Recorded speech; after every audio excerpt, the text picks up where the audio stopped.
असं इतरही वेगवेगळ्या घडामोडी अगदी वेगवान स्वरूपात पुढल्या बुलेटिनमध्ये आपल्याला जाणून घ्यायच्यात। राज्यातल्या 2-3 ह्या सगळ्या महत्त्वाच्या घटना आपण बघतोय। कल्याणमध्ये देखील एका चिमुकलीवरती बलात्कार करून फरार झालेला आरोपी जो आहे त्याला ताब्यात घेण्यात आलेले शेगावमधनं विशाल गवळी असं त्याचं नाव आहे आणि आता दुपारी त्याला कल्याण कोर्टामध्ये हजर केलं जाईल। या प्रकरणाच्या संदर्भात गृहमंत्री देवेंद्र फडणवीस यांनी जलद गतीने हा खटला जो आहे तो चालवला जावा आणि आरोपीला कडकात कडक शिक्षा जी आहे शासन व्हावं अशी मागणी जी ती केली आणि या संदर्भातली चर्चा त्यांनी ठाणे पोलीस आयुक्तांशी केल्याचं कळत आहे।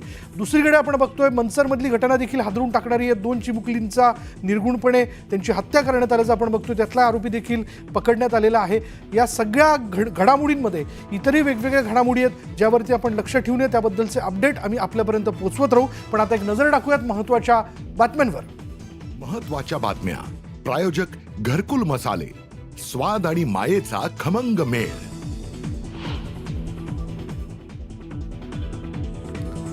उपमुख्यमंत्री एकनाथ शिंदेंनी नवी दिल्लीत पंतप्रधान मोदींची घेतली भेट। दोन्ही नेत्यांमध्ये जवळपास 1 तास चर्चा।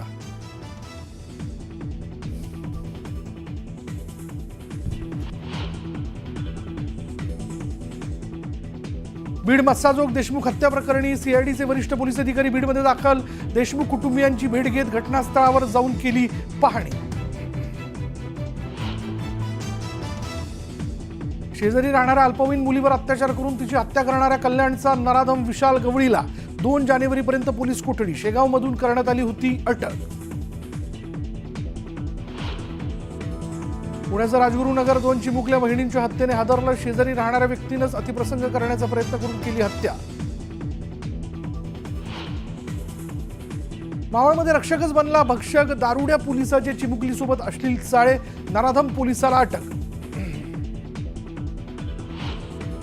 अमरनाथचे शिवसेना आमदार बालाजी किणीकरांच्या हत्येचा कट रचल्याच्या आरोपाखाली पोलिसांनी दोघांना घेतलं ताब्यात। 15 दिवसांपासून कट रचत असल्याची माहिती। निवडणूक आयोगावर टीका करताना संजय राऊतांची जीभ घसरली। बीडमधील मतदानासंदर्भात भाष्य करताना राऊतांची खालच्या पातळीवर टीका।